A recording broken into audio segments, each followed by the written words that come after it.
So this Nissan could start, and you can see. Hello guys, Kevin Auto inside here. So today we have the SQ15. It's ECU.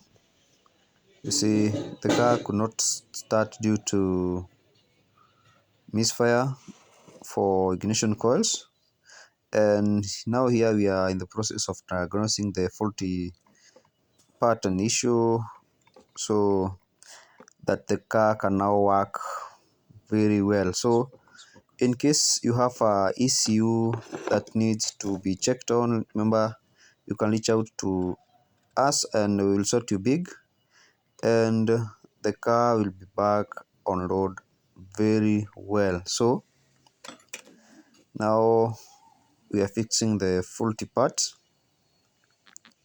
and remember, when you drive a car with a misfire, you are most likely to develop less power and very bad fuel consumption. So we have now fixed the faulty part and we are now on the car.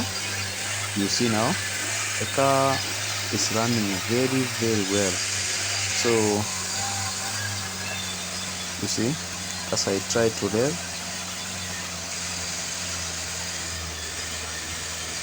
you see the car is now running very smooth.